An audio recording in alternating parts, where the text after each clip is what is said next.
Assalamualaikum warahmatullahi wabarakatuh. Alhamdulillah, Allahumma salli ala Sayyidina Muhammad ibni Abdillah wa ala alihi wa sahbihi wa man tabi'ahu wa man wala. Qala al-imam Muhyiddin Abu Zakaria Yahya bin Sharaf An-Nawawi nafa'anallahu bi'ulumihi fid daraini. Amin. Imam Nawawi berkata dalam kitab Riyadhus Shalihin min kalami Sayyidil Mursalin, semoga ilmunya bermanfaat untuk kita dunia akhirat. Bihi wa ilaihi, dengan sanadnya sampai kepada Nabi Muhammad sallallahu alaihi wasallam melalui sahabat Nabi. Hadis nomor wa an Abi Surayyah, nama dia Sabrah bin Ma'bad, nama kunyahnya Abu Surayyah. Ada nama misalnya Umar bin Khattab, ada kunyah Abu Hafsah, biasanya anak pertama bapak si fulan. Wa an Abi Surayyah Sabrah bin Ma'bad Al-Juhani qala radhiyallahu anhu, Allah meridainya. Qala, dia berkata, qala Rasulullah sallallahu alaihi wasallam, Nabi Muhammad sallallahu alaihi wasallam bersabda, "Allimu, ajarkanlah, as-sabiyya, ajarkanlah anak, as-salah, ajarkanlah anak salat." Berapa umurnya? Li sab'i sinin, 7 tahun. Jadi kalau diajarkan salat 7 tahun, berarti sebelum 7 itu sudah hafal Al-Fatihah.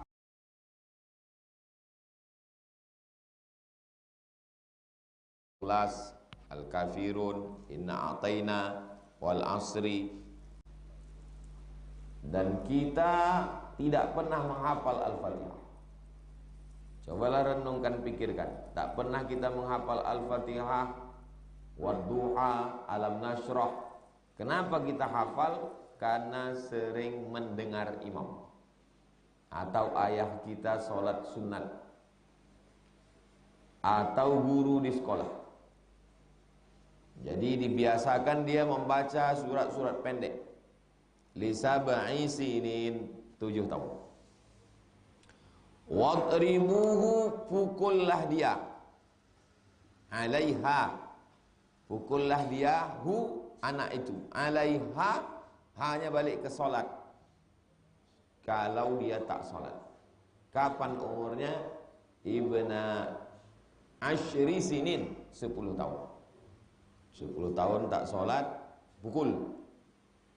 Ini menunjukkan bahwa memukul dengan memberikan efek jera adalah bagian dari pendidikan Islam.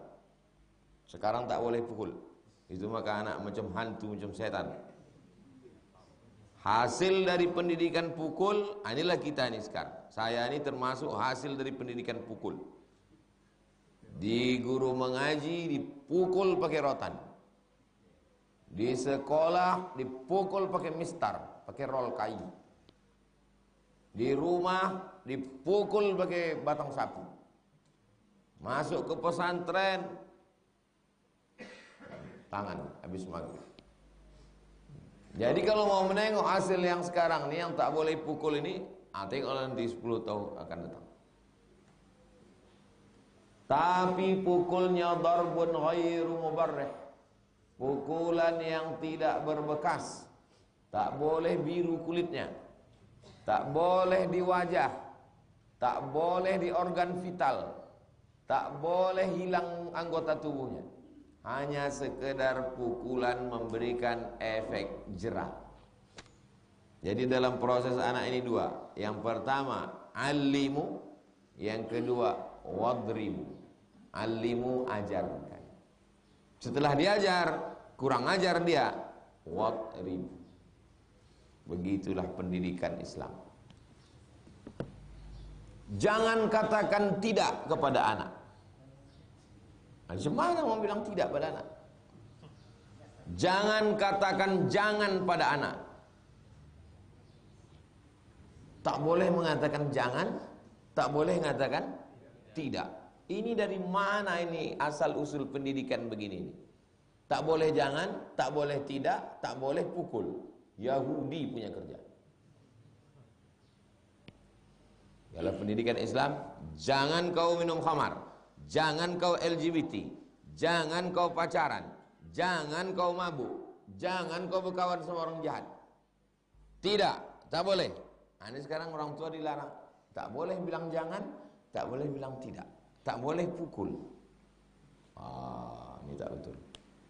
Dari mana datang parenting, parenting, parenting, parenting? Dibaca dari buku orang barat. Anak-anak orang barat umur 18 tahun membawa pacarnya ke rumah, tidur sekamar. Tak boleh dilarang. Kalau dilarang melanggar HAM, hak asasi manusia. Dilawannya orang tuanya itu, nanti pas hari ibu diwakannya bunga setangkai.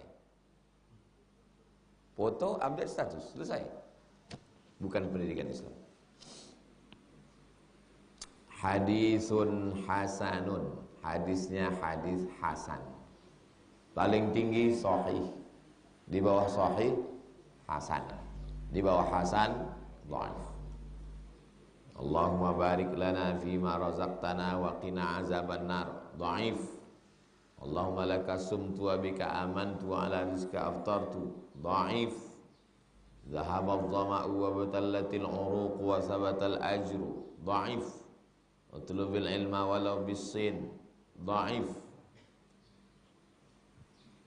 Awwaluhu rahmah, awsatuhu maghfirah, akhiruhu itqun minan nar dhaif. Kalau dhaif kenapa dipakai? Karena cukup 5 syarat. Tidak masalah akidah, tidak masalah halal haram, tidak ada periwayatnya yang kadzab, pendusta, pembohong, penipu, bernaung di bawah hadis sahih, dan dia untuk fadail a'mal, motivasi beramal. Hadis hasan tak ada ikhtilaf antar ulama. Hadis sahih, hadis hasan tak ada ikhtilaf antar ulama, menerimanya semua. Hadis dhaif boleh dipakai kalau cukup 5 syarat. Untuk fadail a'mal boleh, tak masalah. Rawahu Abu Dawud. Hadis ini ada dalam Sunan Abi Dawud. Wa Tirmidzi. Hadis ini ada dalam Sunan Tirmidzi. Wa qala, Imam Tirmidzi berkata, hadisun hasanun, hadis hasan. Seorang periwayat hadis menghafal 100, bisa disetorkannya 100, hadisnya sahih. Dihafalnya 100, yang bisa disetorkannya cuma 75, hadisnya hasan. Dihafalnya 100, hilang ke 100-100-nya, hadisnya dhaif.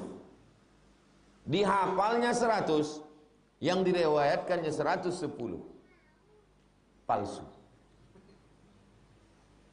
Dihafalnya 100, bisa disetorkannya 100, hadisnya sahih. Dihafalnya 100, yang bisa disetornya cuma 75, hadisnya hasan. Dihafalnya 100, hilang ke 100, hadisnya dhaif, dhaif, dhaif, lemah, tak bisa dia mengingat. Dihafalnya 100, disetornya 110, yang 10 itu palsu, karena tak ada dalam hadis. Qala Rasulullah SAW kata dia, man kadzdzaba alayya muta'ammidan falyatabawa maq'adahu minan nar. Siapa yang buat hadis secara sengaja berdusta, falyatabawa maq'adahu minan nar, siapkanlah tempat duduk dari api neraka. Wa lafzu Abi Daud, lafaz yang ada dalam Sunan Abi Daud. Coba tengok hafalan Imam Nawawi. Hadis ini ada dalam Sunan Abi Daud, ada dalam Sunan Tirmidzi, tapi lafaz yang ada dalam Abi Daud begini bunyinya. Kalau begitu yang ada di dalam Riyadhus Shalihin ini diambilnya dari Sunan Tirmidzi. Apa bunyi dalam hadis Abi Daud? Muru. Nah, coba tengok. Kalau dalam Sunan Tirmidzi tadi, alimu. Alimu, ajarkan anakmu. Tapi kalau dalam Abi Daud, muru. Muru diambil dari kata amara ya'muru. Perintahkanlah anakmu, perintahkan anakmu as-sabiyya salat bis salah idza balagha sab'a sinin, kalau sampai 7 tahun. Apa beda muru dengan alimu? Kalau muru suruh dia sembahyang, kalau alimu ajarkan dia sembahyang. Kalau muru umur 7, mengajarkannya sebelum 7. Kalau gitu ada kontradiktif antara dua hadis ini? Tidak kontradiktif. Karena menyuruh anak itu juga bagian dari pengajaran. Salat. Misal saya suruh salat. Nah, menyuruh itu juga adalah bagian dari ta'lim, pendidikan. Menyuruh, melarang, menasehati, menghafalkan, itu adalah bagian dari konsep ta'lim dalam Islam. Mengajar anak. Dari umur berapa anak ini sudah bisa menangkap? Umur 2 tahun dah bisa menangkap. Waktu kita bercakap, dia diam. Bismillahirrahmanirrahim. Qul huwallahu ahad, Allahus samad, lam yalid wa lam yulad, walam yakul lahu kufuwan ahad. Jangan bayangkan anak itu disuruh langsung, enggak, tak begitu prosesnya. Kita ulang 2-3 kali, nanti pas sedang diam-diam dia berbunyi dia sendiri. Qul huwallahu ahad. Karena memorinya merekam dulu. Habis itu kita udah lupa, dia masih ingat. Itulah makanya sering didengarkan itu ke telinga dia. Paling bagus dibacakan. Orang tua membacakan, anak mengingat. Nama prosesnya talqin. Talqin namanya. Anak itu belum bisa membaca lagi. Dia hanya mendengar. Nabi Muhammad hafal 30 juz, tapi dia tak bisa membaca. Pakai proses apa Nabi menghafal? Proses talqin. Malaikat Jibril membacakan, Nabi sekali dengar, ingat. Enggak percaya saya Pak Ustadz. Saya ini orangnya rasional aja. Masa iya sekali baca ingat? Ya kalau utaknya utak kau, ya lah tak ingat. Orang yang tak percaya mukjizat, orang yang tak percaya karomah, orang yang tak percaya kepada yang gaib-gaib, jangan bawa cerita gaib, karena dia tidak percaya gaib. Keluarlah berita harian Mesir bahwa Israel akan menyerang kamp tentara Mesir. Meletup berita di Mesir. Hebohlah Israel. Kok bisa bocor berita penyerangan Mesir ini?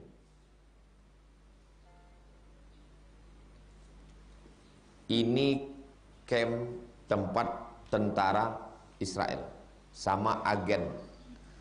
Kalau agen Amerika CIA, kalau agen Rusia KGB, kalau agen Israel Mossad. CIA, KGB, Mossad. Kalau agen kita, agen bensin oplosan.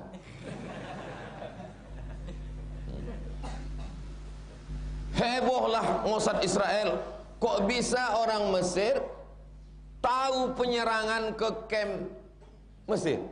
Diberitakan, diletupkan mereka di alat penyadap apa yang dipasang. Padahal logam sebesar jarum pentol pun berbunyi kalau masuk ke dalam tempat orang ini bermusyawarah. Tahu macam mana cara Mesir memasukkan penyadapnya? Dimasukkan anak umur 7 tahun menjual telur rebus sama kacang. Anak umur 7 tahun menjual telur rebus sama kacang masuk ke dalam. Anak ini super cerdas. Semua yang didengarnya bisa direkamnya sampai keluar, diceritakannya balik. Ditulis di harian Ahram, koran Mesir, ketika ulang tahun kemenangan Mesir melawan Israel.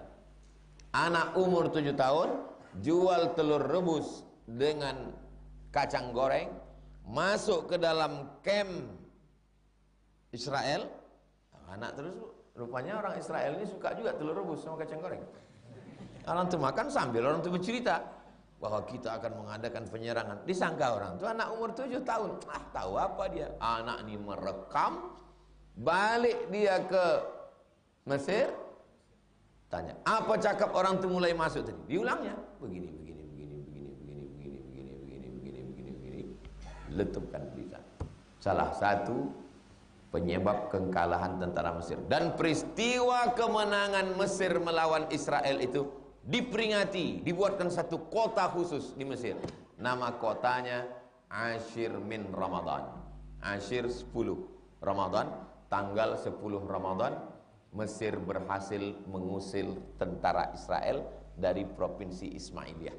Dulu Israel itu sudah masuk ke Ismailiyah, tak lama lagi akan menuju Kairo. Dipukul halau keluar dari Ismailiyah sampai ke kota namanya Rafah.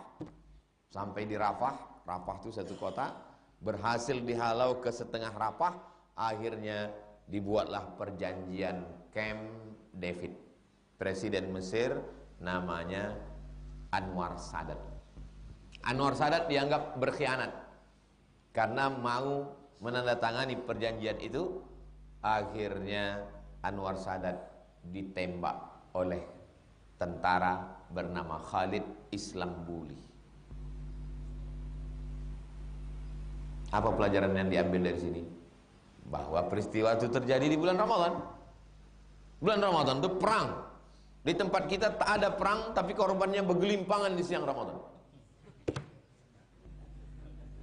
Apalagi di masjid-masjid yang AC-nya besar, karpetnya tebal. Apa pelajaran dari sini? Bahwa anak kecil umur 7 tahun ada yang jenius, bisa mengingat semua.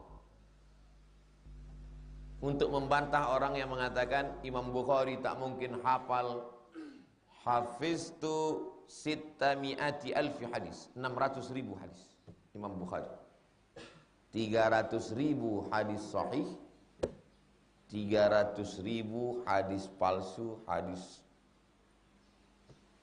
yang tidak benar. Diseleksi, diringkasnya jadi 7.275 hadis, hasil berkeliling selama 16 tahun. Pulang ke Uzbekistan. Itulah kitab yang sampai ke kita sekarang, Sahih Al-Bukhari. Lama jarak Imam Bukhari dengan Imam Nawawi ini. Imam Bukhari meninggal 256. Imam Bukhari meninggal 256. Imam Nawawi 676. Berarti jarak Imam Nawawi dengan Imam Bukhari 400 tahun. 3, 4, 5, 6, 400 tahun. Siapa raja di Nusantara yang paling tua? Namanya Mirasilu. Mirasilu. Malam-malam mimpi dia nampaknya orang berjubah meludahi mulutnya. Tuih. Bangun-bangun dia udah bisa baca Quran, masuk Islam. Namanya berubah menjadi Malikul Saleh. Dari bahasa Arab Al-Malikus Saleh. Al-Malik artinya raja, Saleh raja yang saleh. Payah orang Nusantara ini menyebut Al-Malikus Saleh, Malikul Saleh, raja pertama Aceh. Di batu nisannya tertulis 1497. 1497. 1297. Saya ulang lagi. 1297. 1297. 97. Wali Songo baru 14. Wali Songo itu kepala 14. 14. Malikul Saleh 1, 2. Syekh Burhanuddin 1, 1, 1, 1. Kuntu. Tapi dia tak raja, dia ulama. Disusunnya khalifah-khalifah mengangkat raja. Itulah dia raja Gunung Sahilan. Ulama itu yang mengangkat raja-raja. Itu maka dia berwibawa. Bukan raja itu mengangkat. Kalau raja itu mengangkat, tak ada wibawanya. Kenapa? Karena dia makan dari APBD. Tak ada wibawanya. Kalau macam-macam aku putus nih katanya. Wah, aku putuskan tali aki nih katanya. Iyalah Pak kata.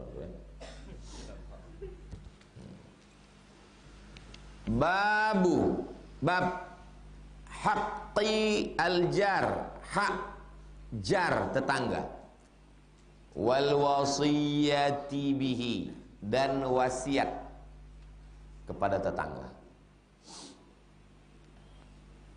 Qala Allah Ta'ala, Allah berfirman, a'udzubillahi minasyaitonir rajim.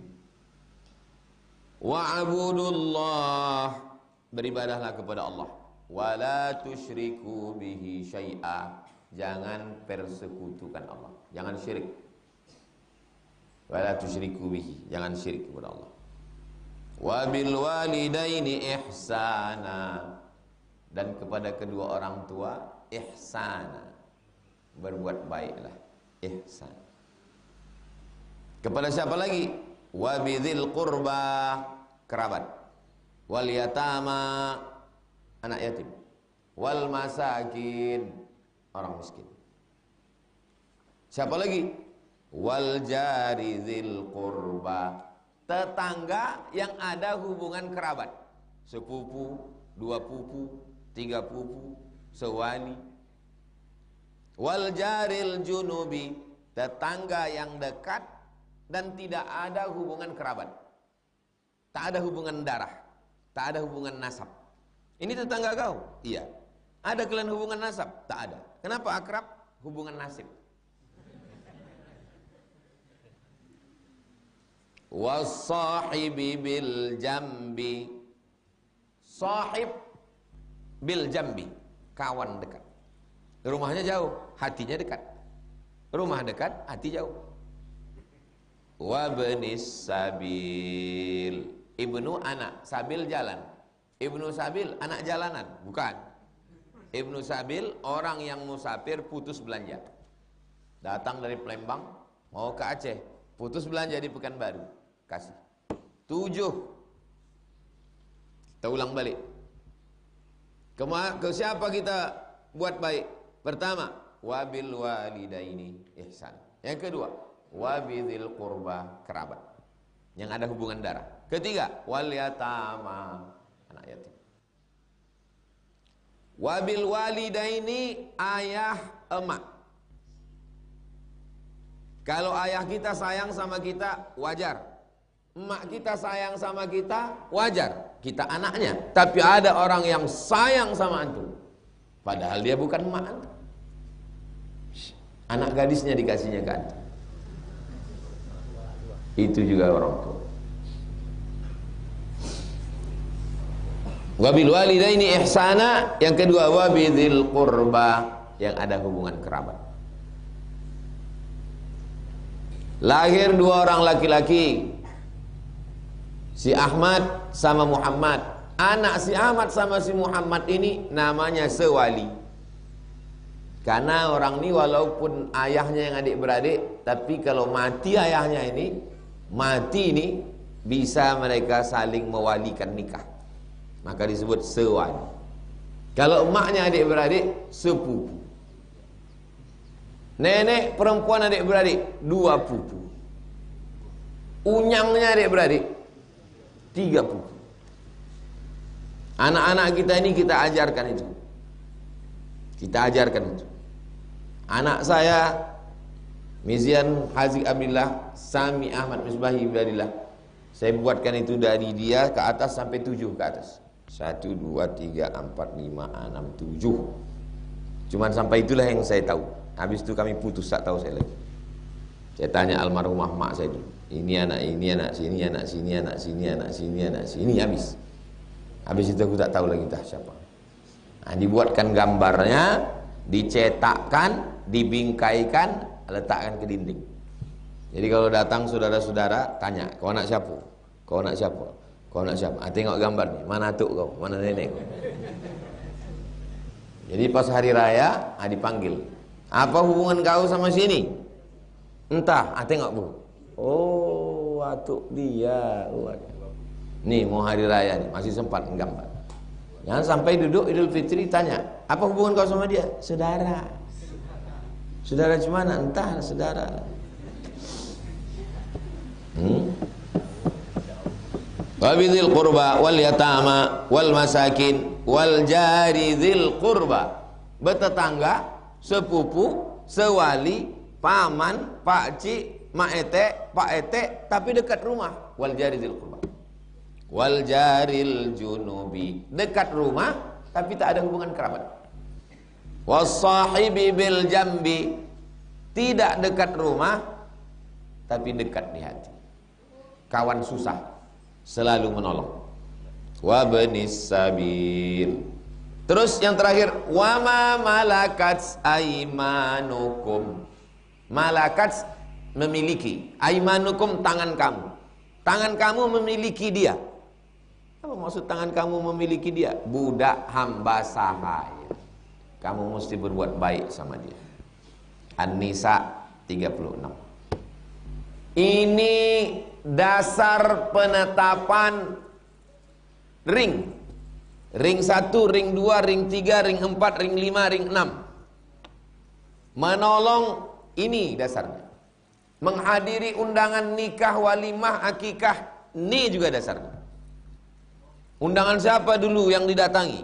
Bertumpuk undangan hari Ahad. Undangan siapa lagi dulu yang didatangi? Undangan orang tua. Ayah kau berbini lagi, datang itu. Maknya meninggal. Siapa lagi? Wabidil qurba. Ini sekarang yang didatangi adalah yang nikah di hotel bintang 5 yang tak ada hubungan sama sekali. Sementara yang tetangga dekat rumah tak pernah datang. Rupanya kalau mati datang pejabat yang di hotel bintang 5 itu. Tidak. Yang dekat rumah itulah yang mengurus jenazah kita, yang mentalkinkan la ilaha illallah. Maka berbuat baik pada orang dekat. 303. Wa ani ibni Umar. Ibnu anak Umar, anak Umar. Itu bukan nama dia. Nama dia siapa? Abdullah. Ibnu Umar, Abdullah. Ibnu Abbas, Abdullah. Ibnu Amr bin As, Abdullah. Ibnu Zubair, Abdullah. Ingat, 4 Abdullah. Abdullah bin Umar, Abdullah bin Abbas, Abdullah bin Zubair, Abdullah bin Amr bin As. Tapi ada satu lagi Pak Ustadz, Ibnu Mas'ud, Abdullah bin Mas'ud, tidak masuk dalam geng ini. Kalau ada hadis dalam Sahih Bukhari an Abdillah, itu bukan yang 4 Abdullah, tapi itu dari Abdullah bin Mas'ud. Kenapa Abdullah bin Mas'ud dipisahkan dari yang 4 ini? Karena Abdullah bin Mas'ud sebaya dengan ayah mereka. Nah, jangan sahabat Nabi itu sebaya semua, enggak. Abdullah bin Mas'ud sebaya dengan ayah 4 orang ini. Yang 4 orang ini sebaya. Abdullah bin Umar, Abdullah bin Abbas, Abdullah bin Zubair, Abdullah bin Amr bin As. Abdullah bin Mas'ud itu selevel ayah mereka ini. Abdullah bin Mas'ud sebaya dengan Abbas, sebaya dengan Umar bin Khattab. Selevel. Seleting. Wa Aisyata, dari Aisyah. Qala radhiyallahu anhuma, mereka berdua berkata, satu orang qala, 2 orang qala. Qala Rasulullah sallallahu alaihi wasallam, Rasulullah bersabda, mazala, mazala terus menerus, mazala terus menerus. mazala Jibril terus menerus yusini berpesan kepada aku Nabi Muhammad. Jibril tak berhenti terus menerus berpesan kepadaku. Biljar, perhatikan tetangga. Jar, tetangga. Jar, jiran, tetangga. Asal kata jar, jiwar. Jiwar artinya samping. Yang di samping-samping kita itu tetangga. Berapa rumah? Kata Imam Sufyan Ats-Tsauri, 40 rumah ke kanan, 40 ke kiri, 40 ke muka, 40 ke belakang. Dulu begitu. Kalau sekarang tinggal di kondominium, 40 ke atas, 40 ke bawah. Yang tinggal di rumah-rumah apartemen, kondominium, 100 lantai. Jenazah togak, liftnya sempit. Jibril terus menerus berpesan kepadaku biljar. Apa kata malaikat Jibril? Perhatikan tetangga, perhatikan tetangga, perhatikan tetangga. Jangan berkelahi sama tetangga. Hatta sampai zonantu, aku menyangka. Saking kan selalunya Jibril itu berpesan tentang tetangga. Hatta sampai zonantu, aku menyangka annahu sayuwarrithuhu, tetangga akan mewarisi harta tetangga. Saking kan dekatnya hubungan dengan jiran tuh, perhatikan jiran, perhatikan jiran, perhatikan jiran, perhatikan. Sampai kusangka nanti turun ayat tetangga akan mewarisi. Pernah dulu sebelumnya, pernah. Dulu tetangga kalau mati, tetangga ini ikut mewarisi hartanya. Sampai turun ayat tentang faraid. Ayat faraid, pembagian harta warisan, barulah setelah itu tetangga tak bisa lagi mewarisi harta tetangganya. Begitulah dekatnya dengan tetangga. Muttafaqun alaih. Jar, jar itu maksudnya al-muslim, jar, al-kafir, jar, al-abid, ahli ibadah, jar, al-fasik, tetangga yang jahat, jar juga. Jadi semua yang dekat dengan rumah kita itu tetangga. Hadis ini muttafaqun alaih. Ada dalam Sahih Bukhari dan ada dalam Sahih Muslim. Tingkat kualitas paling tinggi. Hadis yang ada dalam Sahih Bukhari, ada dalam Sahih Muslim.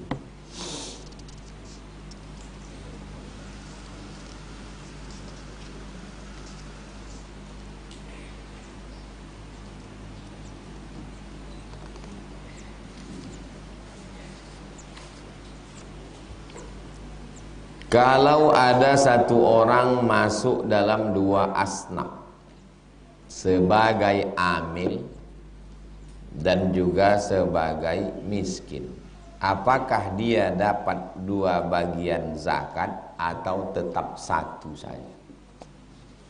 Kalau lembaganya besar, kalau lembaganya besar, Basnas Kabupaten, Basnas Kabupaten, Basnas Kabupaten membagi berdasarkan asnaf. Inna wassadaqatu lil fuqara wal masakin wal amilina 'alaiha wal mu'allafati qulubuhum wa fir riqab wal gharimin wa fi sabilillah wa ibnis sabil. Basnas membagi berdasarkan asnaf. 8 asnaf.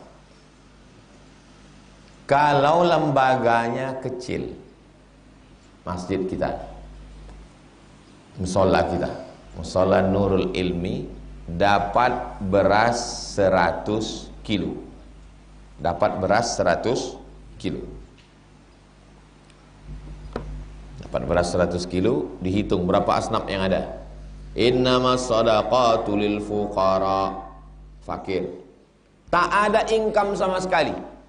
Laki mati, anak tak ada sebatang kara, tak ada kerja. Fakir. 2. Ada gajinya 500.000 sebulan. Kebutuhan standar 2 juta. Miskin. Fakir, miskin. Wal amilina 'alaiha, dia yang mengutip, dia yang menimbang, dia yang membagi. dia yang mengutip, dia menimbang, dia distribusi. Amil namanya. Syuqara wal masakin wal amilin ada wal muallafati qulubuhum, muallaf. Wa fir riqab. Innama sadaqatul fuqara wal masakin wal amilin 'alaiha wal muallafati qulubuhum wa fir riqab wal gharimin. Gharim, orang yang tidak diulang. Wa fi sabilillah, orang yang perang. Wa bin sabil, putus belanja. Ternyata setelah dihitung, yang ada di masjid itu cuman fakir, miskin, amil. Mu'alaf tak ada, utang tak ada, fisabilillah tak ada, ibnu sabil tak ada, riqab tak ada. Hanya 3. Terkumpul beras 100 kilo. Asnaf yang ada 3. Apakah dibagi per asnaf atau per kepala? Pakai metode pertama, dibagi per asnaf. Fakir 10 orang, miskin 20 orang, amil 2 orang. Beras dibagi 3, karena bagi 3 asnaf. 33 kilo, 33 kilo, 33 kilo. 2 orang ini dapat 33 kilo. Yang ini 20 orang dapat 33 kilo. Tak bisa dibagi per asnaf. Jelas? Lembaga yang kecil tidak bisa membagi per asnaf. Lalu dibagi macam mana? Per kepala.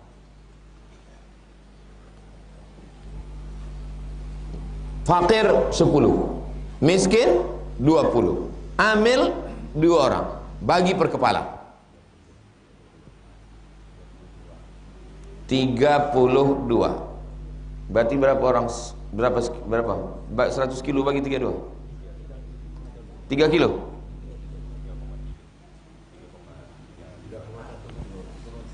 Tak juga bisa. Kenapa?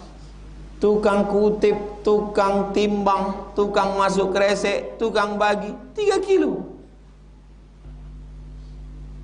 Maka untuk lembaga yang kecil tidak bisa pakai asnaf, tidak bisa pakai kepala. Lalu pakai apa? Wa amruhum syura bainahum, musyawarah. Duduk bersama, alim ulama, cerdik pandai, tokoh masyarakat, nenek mama, libatkan Satpol PP, Babin Kamtipmas, Babinsa. Cocoknya, sesuainya untuk amil ini berapa? Amil ini kalau kita tengok udah seminggu nih dia itu aja kerja dia, sampai belum beli baju hari raya lagi, saking kan sibuknya ngurus. Jadi cocoknya berapa? Ini cuma 100 kilo ada ini, 10 kilo cocok lah. Oke, 10 kilo tinggal 80. Nah, barulah dibagi ke fakir, ke miskin. Tak bisa pakai asnaf, tak bisa pakai kepala. Yang terjadi di masyarakat dibagi pakai kepala. Bapak ini memang kepalanya 1, anaknya 10. Sama-sama fakir. Yang ini 1, dia sama bininya. Bagi 1 orang 5 kilo, 10 kilo. Yang ini anaknya 7, 80 kilo. Berkelahi.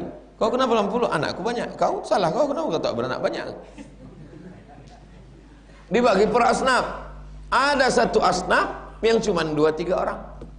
Maka dalam hal yang kecil tidak bisa pakai asnaf, tidak bisa pakai per kepala, tapi diputuskan berdasarkan syura. Wa amruhum syura bainahum.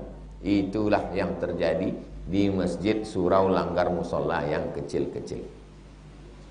Ini nanti pasti banyak terjadi konflik di ujung-ujung Ramadan ini. Itu solusinya.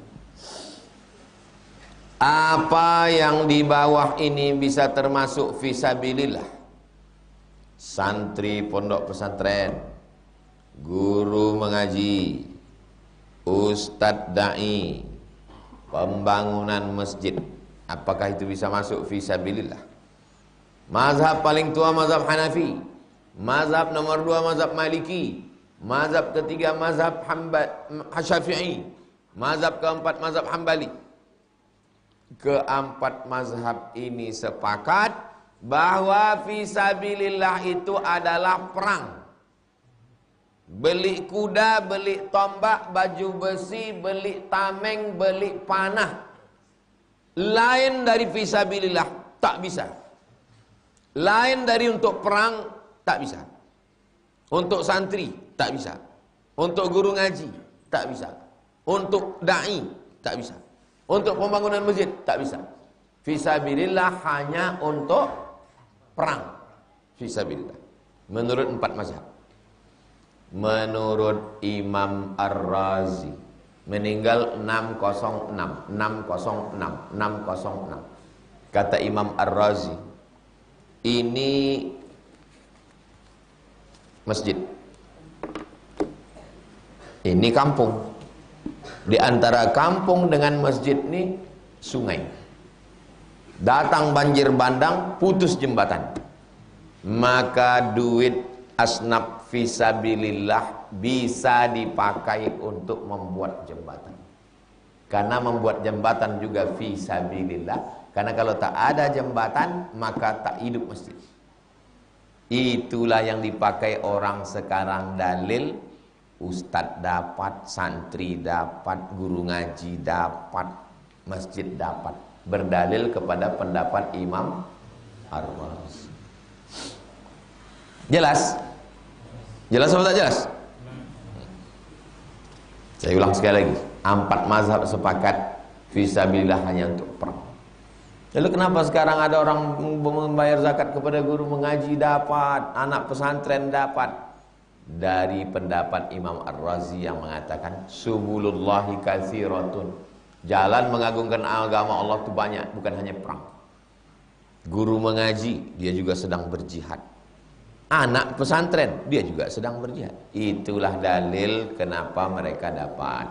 Ini saya jelaskan dua-dua nih, mana tahu nanti ada ustadz mengatakan enggak dapat. Oh, itu ternyata. Dapat. Oh, itu ternyata. Itu maka saya sampaikan dua-dua supaya tak bingung. Orang yang masih muda, sehat, bisa bekerja, tapi dia malas. Sehingga hidupnya susah. Karena anaknya banyak. Bolehkah diberikan zakat?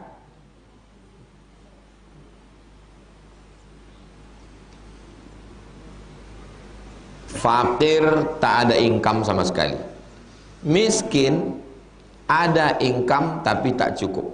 Kira-kira bapak ini masuk ke mana? Miskin. Tidak dicari sebab kenapa dia miskin. Pokoknya tak cukup kebutuhan standar umum. Berapa standar umum di Kabupaten Kampar, di Kota Pekanbaru, di Kabupaten Siak, di Provinsi Riau? Berapa standar umum? Standar umum 1 bulan 2,5 juta.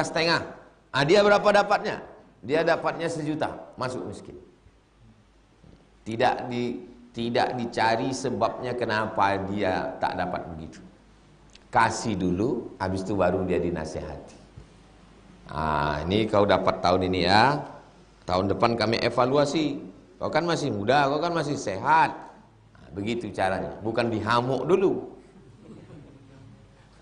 Dikasih dulu. Tahun depan baru. Masalahnya kita ini belum, ini udah dihamuk dulu. Ustadz, dulu saya pernah tidak bayar zakat padahal saya mampu. Apakah hitungan hutang? Zakat wajib 1 Islam, 2 barang itu, benda itu milkut tam, kepemilikannya penuh, bukan hutang. Siapa yang muslim punya harta milkut tam sampai nisab, sampai haul. Muslim kepemilikan hartanya milkut tam, bukan hutang, bukan kongsi, dan dia sampai nisab, sampai haul, wajib bayar. Kalau tak dibayarnya terhitung hutang. Berapa tahun? Dia hitunglah kapan dia cukup 4 syarat ini. Saya hitung-hitung, saya mulai muslim itu tahun 2000, Pak Ustaz. Ya. Kapan barang itu milik kau? Dia baru milik saya penuh 2010. Ya. Sampai nisab kapan?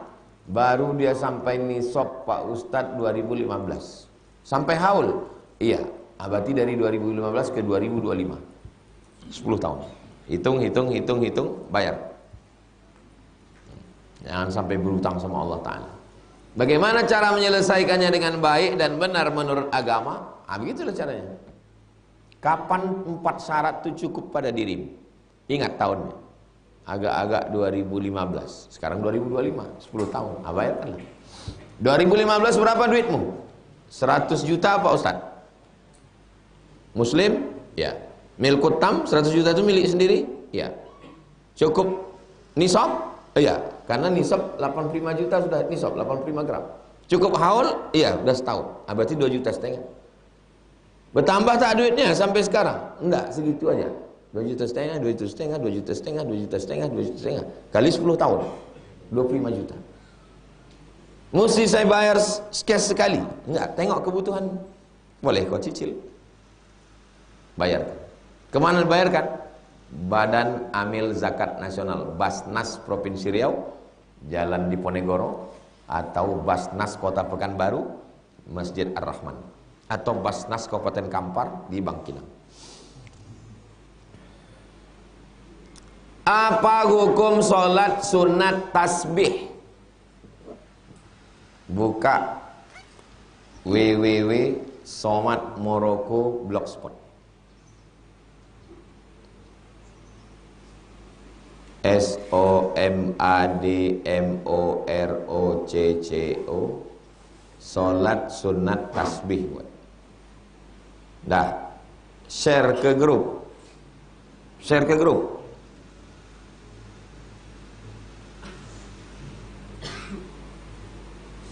Share ke grup. Nanti share ke kawan-kawan yang lain. Oke, kita baca sama-sama. Salat sunat tasbih itu bid'ah. Salat sunat tasbih itu ini bab. Salat sunat tasbih. Coba tengok di ujung.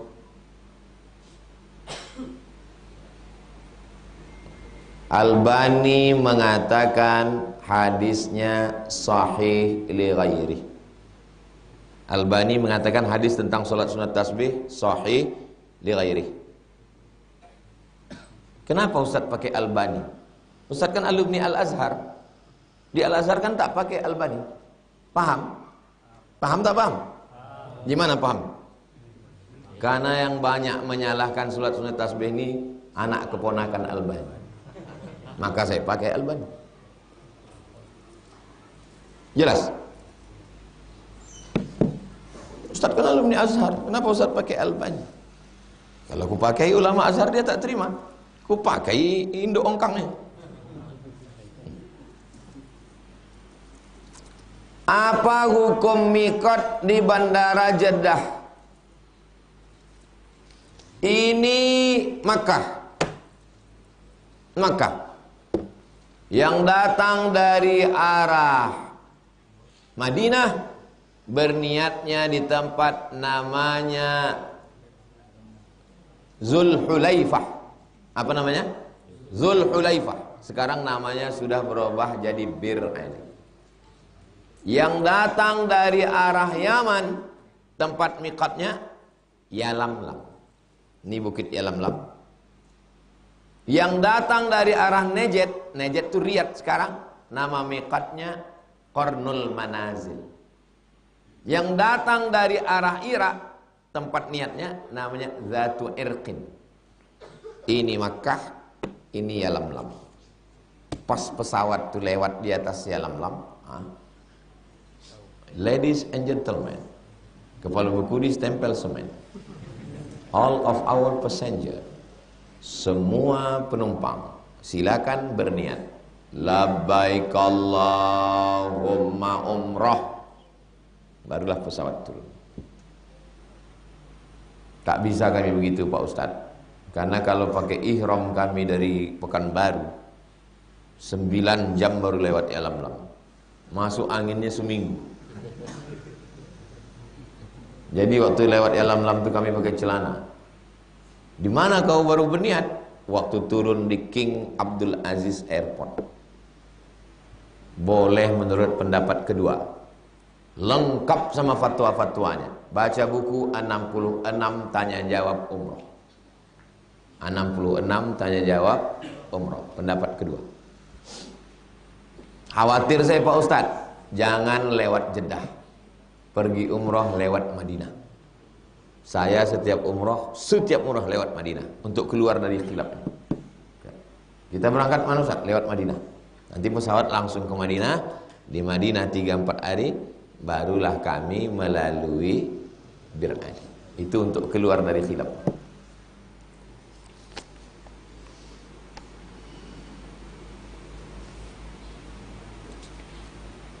Setiap negara ada juga berbeda-beda penetapan 1 Ramadan, sehingga berbeda pula malam genap ganjil Lailatul Qadar. Ada juga waktu di Indonesia itu udah malam, tapi ada negara lain masih siang. Pertanyaan, apakah malam Lailatul Qadar itu turun pada waktu yang sama di seluruh dunia? Kita hari ini sudah tak Lailatul Qadar lagi. Andai Lailatul Qadar tadi malam, kita ini sekarang sudah tak Lailatul Qadar. Salamun hiya hatta matla'il fajr. Ini kan udah siang Pak Ustaz. Iya, mana ada Lailatul Qadar siang? Makkah sekarang jam berapa? Setengah 4, setengah 5, setengah 6, setengah 7. Berarti sekarang Makkah setengah 4. Setengah 5, setengah 6, setengah 3 sekarang. Setengah 4, setengah 5, setengah 6, setengah 7. Sekarang Makkah ini setengah 4. Andai tadi malam Lailatul Qadar, Makkah masih Lailatul Qadar sekarang. Makkah masih Lailatul Qadar. Sekarang kita tidak. Kenapa? Salamun hiya hatta matla'il fajr. Makkah masih Lailatul Qadar. Kita sudah tidak Lailatul Qadar. Waktu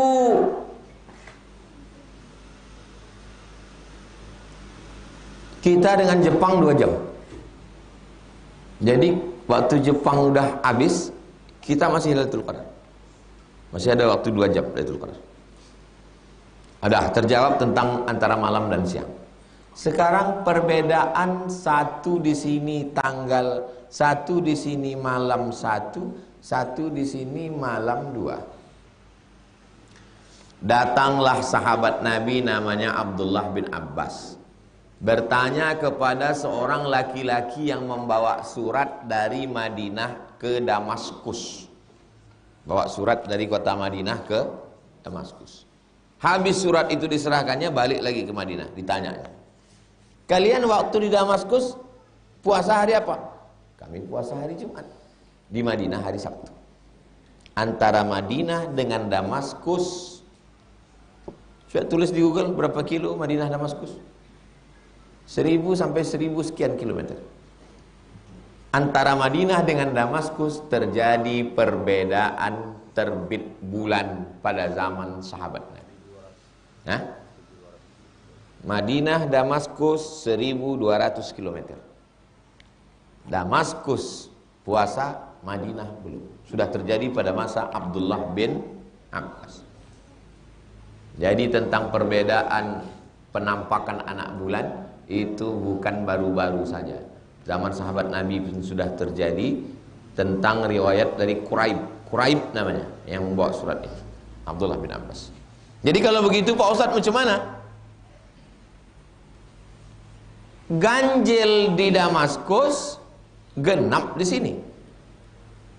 Genap di Damaskus, ganjil di sini. Malam Lailatul Qadarnya itu ganjil. Sama juga macam yang tadi. Lailatul Qadar di Makkah, di sini sudah siang. Sini tak Lailatul Qadar lagi. Lailatul Qadar di Damaskus, tidak Lailatul Qadar di Madinah. Sulitkah bagi Allah itu membuat Lailatul Qadar Damaskus tak Lailatul Qadar Madinah? Mana pula sulit? Bukan kita ketua panitianya. Apalah payahnya itu bagi Allah Ta'ala. Makkah Lailatul Qadar kita sudah siang. Oke, no problem. Andai perbedaan ganjil sama genap, Makkah Lailatul Qadar, kita tak Lailatul Qadar. Yang tidak pernah terjadi sama sekali di zaman Nabi dan di zaman sahabat adalah satu kota, yang satu malam pertama, yang satu malam kedua. Nah, itu yang tak benar-benar terjadi. Kalau masalah 2 kota beda, tak masalah. Itu sama dengan 1 kasur 2 mimpi. 1 kota, yang satu mengatakan ini malam ke-1, yang satu mengatakan ini malam ke-2. Sulitkah bagi Allah untuk mengatakan mana Lailatul Qadar? Yang betul di antara mereka berdua itu pasti satu. Karena yang berdua ini sedang berijtihad. Ijtihad beliau mengatakan malam ini malam ke-1. Ijtihad beliau mengatakan malam ini malam yang ke-2. Antara mereka berdua ini ada yang benar salah satu. Kapan baru ketahuan? Nanti di akhirat. Salah satu di antara mereka berdua ini ada yang benar. Maka ketika Allah menurunkan di 1 malam kota itu adalah malam ganjil. Lalu kemudian mereka berdua, yang satu meyakini malam ini malam genap, yang satu meyakini malam ini malam ganjil. Dan malam itu ternyata malam Lailatul Qadar. Kedua-duanya sholat isya berjamaah, sholat tarawih, sholat witir, sholat tahajud, sholat sunat, berzikir sampai pagi sama-sama iktikaf. Dapatkah mereka dua-dua Lailatul Qadar? Dapat. Rupanya ditanya malaikat, menurut kau malam ini ganjil apa genap? Menurut aku genap. Kau tak dapat karena malam ini ganjil. Kau pikir malaikat tuh anggota KPU? Jelas apa tak jelas?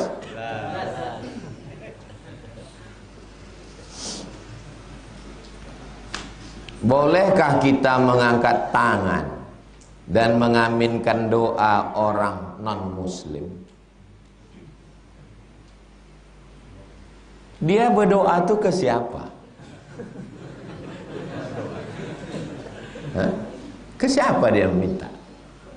Dia minta ke pokok kayu. Pokok kayu besar. Oh, pokok kayu, mudahkanlah rezekiku. Lalu ada kita di sebelah. Amin. Kan bongak. Man ra'a minkum mungkaran, siapa di antara kamu menengok kemungkaran, falyughayyirhu biyadi, sampaikan ke dia, jangan kau sembah pokok kayu. Pokok kayu ini makhluk, bukan diaminkan. Kalau sanggup kasih tahu dia, kalau tak sanggup wadzalika ad'aful iman, tak berani ya diam aja lah. Bukan diaminkan pula. Amin. La ilaha illallah. Yantuk kan kepala ke pokok kayu. Bagaimana sikap kita kalau yang memimpin doanya mereka? Tak boleh doa bersama beda agama. Mungkar, batil. Apa acaranya, Pak? Siapa yang memimpin? Makanya sebelum datang itu tanya dulu baik-baik. Apa acara kita nanti? Ini doa lintas agama, jangan datang. Ini doa lintas agama, Pak. Rame-rame berkumpul. Iya, siapa yang baca doa? Yang baca doa insyaallah Ustaz Somad. Ada datang. Saya berdoa. Nanti yang berdoa ini Ustaz Somad, tapi dia yang 5 menit pertama. Habis itu lanjut. Ada datang pas saya, habis itu pulang lagi. Pada usia rentang 25-30 tahun, katanya usia penentu produktivitas dan rencana hidup ke depan. Sejalan itu juga orang tua semakin senja. Pada fase ini sebaiknya kita tetap di jalan kita atau habiskan waktu dengan orang tua. Yang mengatakan umur 25-30 itu siapa? Yang mematok 25 sampai 30 itu siapa?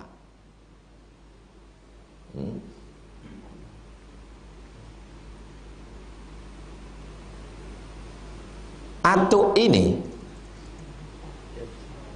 ini sukses setelah kumis dan jenggotnya beruban. Atuk. Kalau kalian datang jumpa atuk nih, tuh standar sukses itu 25-30. Kepala otak kau kata tu. Kata tu. Engkau atuk kau. Putih ubannya sama janggutnya barulah dia sukses. Siapa yang mengatur kita sukses umur 25-30? Kita ini disuruh Allah hanya I'malu, berbuatlah kamu. Tak tengok umur. Fa iza faragta fansab. Kalau selesai dari satu aktivitas terus. Wa ila rabbika, kepada Tuhanmu kau berharap. Saya kuliah S1, tamat S1, lanjut lagi S2, tamat S2, pulang ke Pekanbaru bulan Agustus 2008. Balik ke Pekanbaru ini bulan Agustus 2008, bulan Ramadan. Lahir 1977, balik kemari 2008. Umur berapa tuh?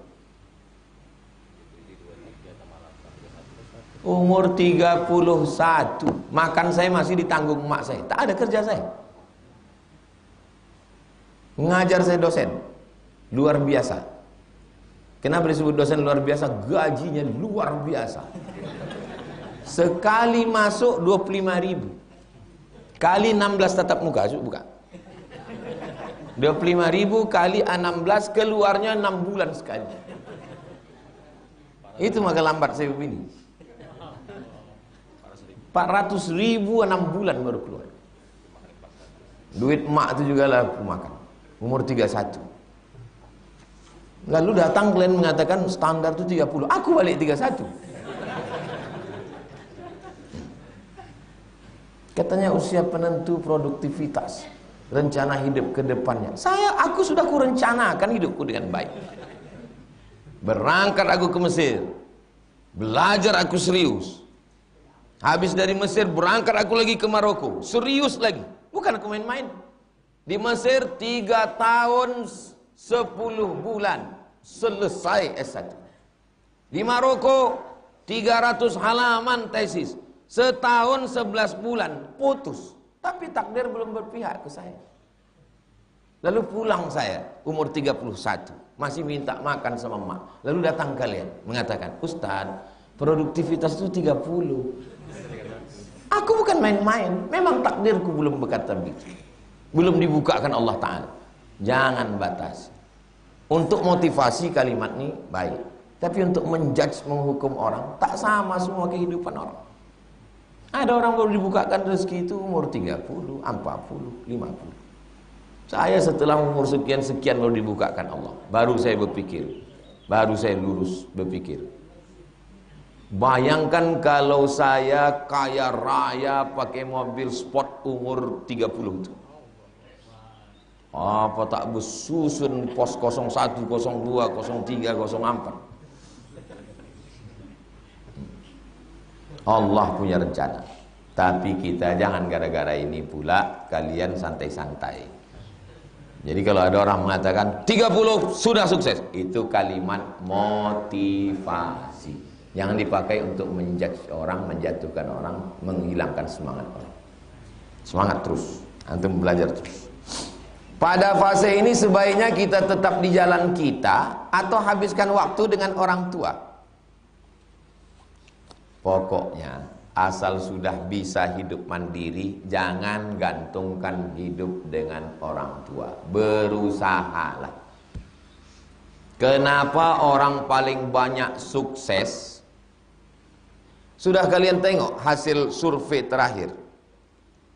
Tulis di situ suku terbanyak sarjana. Suku terbanyak sarjana. Enter. Habis enter tengok 10 suku terbanyak pencetak sarjana di Indonesia. 1. Batak.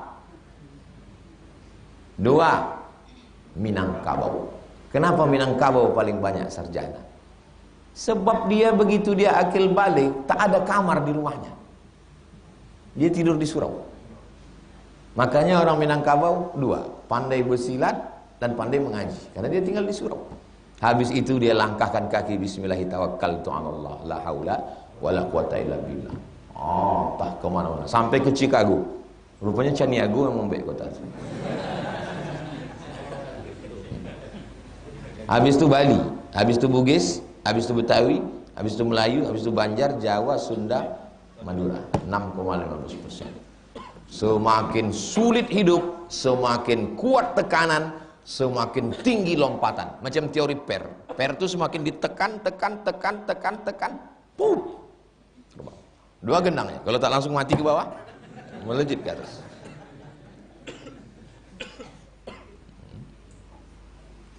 Saya berangkat ke Mesir 98. Dari 98 itu udah tak pernah minta duit lagi. Dari 98 itu saya udah makan beasiswa, tak pernah minta seperak. Buka dompet ada $400, $300 untuk beli visa Saudi Arabia itu untuk haji $300, cup, bayar $300, $100 untuk tiket kapal laut PP dari terusan Suez ke Jeddah 3 hari 3 malam, balik lagi $100. Habis, sampai ke Mekah tak ada duit. Bismillahirrahmanirrahim, la haula wala quwata illa billah. Tinggal di hotel mana? Gantungkan tas tu ke toilet Masjidil Haram. Tidak hilang. Tak ada isinya. Hilang pakaian.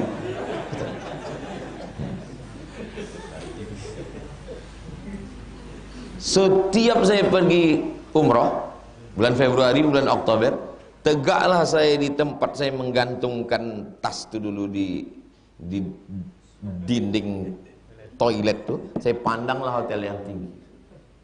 Mana terpikir awak dulu akan tidur di situ? Bukan karena orang tua saya susah miskin, dah. Ada sebatang 2 batang sawitnya ada. Kalau saya minta kirim tak duit ada. Sampai ditanya emak saya, aku tak pernah mengirim kau duit. Nanti kalau ditanya Allah Ta'ala aku di akhirat tak pernah ngasih makan kau, macam mana? Aku ingin mengirim kau sekali pun jadilah. Kebetulan ada orang kampung mau haji, kirim ke dia 100.000, dikirim mak inilah 100.000 selembar, supaya nanti di akhirat ditanya Allah, pernah kau ngirim anak kau? Pernah sekali. Kirimkannya lah ke orang, namun meminta ke orang tua tak. Tapi Ustaz waktu balik itu minta makan, gaji 6 bulan baru cair. Kerja tak ada. Bukan saya minta duit dia, saya ikut makan sama dia. Habis dapat dia duit sawit, habis makan semuanya. Bagaimana cara mendapatkan Lailatul Qadar?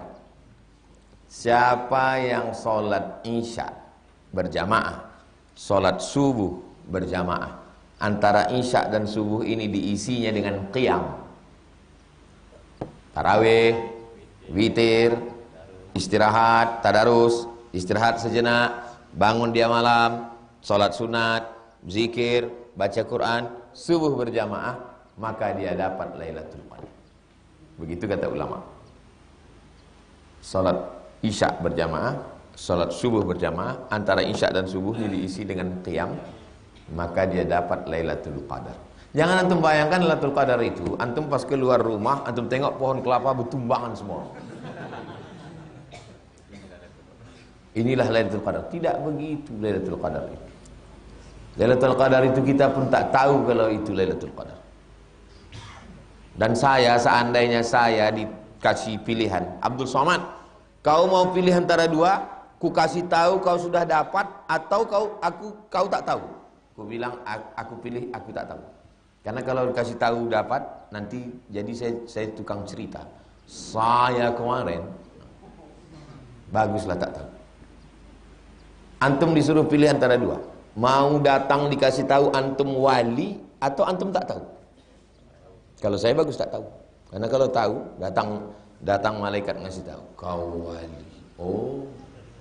Sikit-sikit aja, kalau ada jamaah lambat sikit menyalami tak cium tangan, tak tahu kau wali. Kita mendekat dengan Allah ini dengan 2. Yang pertama khauf, yang kedua raja. Khauf, takut tak dapat Lailatul Qadar, takut tak dapat doa makbul, takut tak dapat taubat nasuha, takut tak dapat haji mabrur. Yang kedua raja, senantiasa berharap. Kalau udah dapat, mana ada harap lagi? Biarlah kita tak tahu. Daripada tahu, sesudah itu kita tak berharap lagi. Bagaimana tanda-tanda malam Lailatul Qadar itu Pak Ustaz? Tandanya umum semua. Malam itu tenang. 30 malam ini tenang aja rasanya. Malam itu sejuk. Sejuk tiap malam musim hujan. Malam itu matahari redup. Redup. Apalagi pas musim Ramadan asap. Redup terus setiap pagi. Tapi tanda-tanda yang pasti adalah ada perubahan. Tengok diri kita. Dulu pelit, sekarang baik. Dulu kasar, sekarang lembut. Dulu malas sembahyang, sekarang. Dulu malas. Kalau ada perubahan itu dalam diri, kemungkinan ada dapat. Tapi merasa dapat, jangan. Nanti kita jadi orang ujub, jadi orang sum'ah. Biarlah merasa tak dapat. Orang yang beramal karena merasa banyak dosa. Satu. Orang beramal karena sudah merasa penghuni surga. Mana yang lebih baik? Orang beramal karena banyak dosa lebih dipandang Allah daripada orang yang beramal karena penghuni surga. Tapi jangan gara-gara ini lalu kalian minum khamar, pacaran, bawa cewek. Pas ditanya, kok kenapa pacaran terus? Orang yang merasa diri berdosa itu lebih dipandang Allah daripada mereka yang berzikir di masjid. Ayo kita jalan yang celako.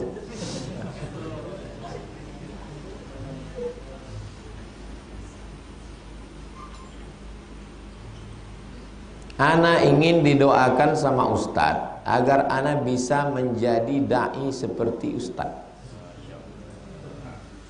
Kalau antum menjadi dai seperti saya, antum tidak akan bisa keluar negeri. Karena nama antum masuk dalam blacklist teroris internasional. Jangan kalian berdoa ingin jadi seperti saya. Saya masuk ke Timur Leste.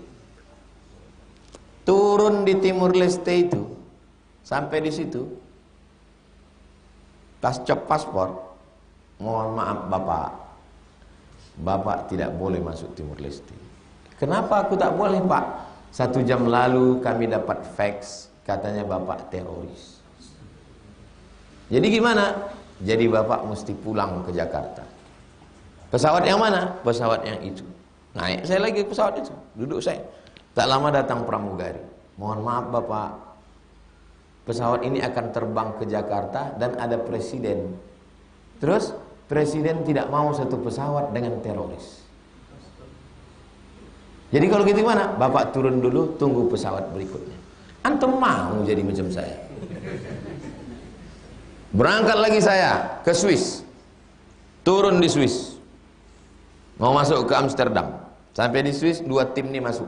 Pas giliran saya, tengoknya cancel. Why? Kenapa kalian cancel? Katanya kamu pernah diusir dari Amsterdam. This my first visit. Ini kunjungan saya yang pertama. Dikeluarkannya print. Ini gambar kamu pernah diusir dari Amsterdam. Ini dikirim dari Jakarta. Balik lagi ditahan setengah hari di airport, dikirim lagi naik pesawat ke Bangkok, dipenjara di bawah tanah di Bangkok. Masih mau macam saya? Ngapain? Tak ada untungnya. Bagus kalian jadi ustadz yang biasa-biasa aja. Jangan luar biasa macam saya.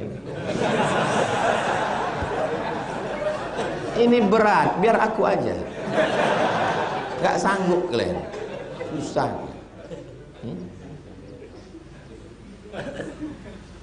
Mak saya dulu mau saya ingin, aku tak mau kau jadi ustaz, tukang ceramah. Aku mau kau hafal Quran, jadi imam, jadi qari, mengajar mengaji. Itu kata mak. Itu maka saya buat pondok tahfiz. Untuk laki-laki Nurul Azhar, untuk perempuan Az-Zahra. Keponakan saya bilang, kau hafal Quran, jadi imam, jadi guru mengaji, jadi khotib, mengajar, punya pondok. Jangan macam aku. Berhenti berdoa jadi Ustaz Abdul Somad. Apa untungnya? Jalan-jalan ke mall susah diikuti orang. Makan di restoran payah. Tak ada untungnya. Dekat sama pejabat, pejabat itu pula kena disposisi, kena mutasi. Sebenarnya saya mau dekat sama Ustaz, tapi takut saya Pak Ustaz. Mohon maaf ya Pak Ustaz ya. Macam najis mughallazo apa. Jelas?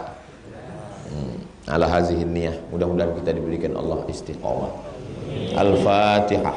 A'udzubillahi minasyaitonir rajim. Bismillahirrahmanirrahim. Alhamdulillahirabbil alamin. Arrahmanir rahim. Maliki yaumiddin. Iyyaka na'budu wa iyyaka nasta'in. Ihdinas siratal mustaqim. Shiratal ladzina an'amta 'alaihim ghairil maghdubi 'alaihim waladdallin. Amin. Allahumma innaka afuun, engkau maha pemaaf, tuhibbul afwa, cinta kepada maaf, fa'fu anna, maafkanlah segala silap salah kami. Allahumma arzuqnal istiqamata ala syariatil gharra wa tariqatil bayda, berikanlah kami istiqamah dalam iman dan Islam. Allahumma arzuqna fa innaka khairur raziqin, berikan kami rezeki, engkaulah sebaik-baik pemberi rezeki. Waftah lana futuhal arifin, bukakan pintu hati kami untuk beramal dengan amal yang kau cintai. Wafiqna lima tuhibbu wa tardah, tanamkan taufikmu dalam hati kami supaya kami beramal dengan amal yang kau ridhai. Waj'alna barram bi abaina wa ummatina, jadikan kami orang-orang yang berbakti kepada orang tua kami. Rabbana hab lana minas sholihin, jadikan anak kami anak-anak yang soleh dan solehah. Allahumma barik lana fi Ramadan, Allahumma barik lana fi Ramadan, Allahumma barik lana fi Ramadan. Berikanlah kami mendapatkan keberkahan Ramadan. Allahumma arzuqna lailatul qadri, berikan kami rezeki mendapatkan lailatul qadar. Allahumma dafa'na al-ghala wal waba wal fahsya wal riba wal zina wal munkar.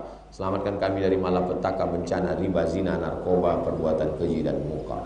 Waqtim bis salihati a'malana, tutup umur kami dengan husnul khatimah.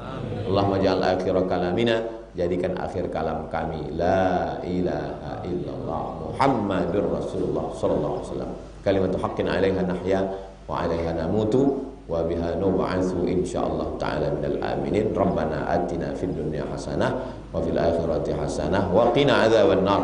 Wa sallallahu ala sayyidina Muhammad wa ala alihi wasallam. Walhamdulillahi rabbil alamin. Taqabbalallahu minkum minna wa minkum taqabbal ya karim. Salat sunat isyraq 2 rakaat. Usalli sunnatal isyraq raka'atain lillahi ta'ala. Assalamualaikum warahmatullahi wabarakatuh.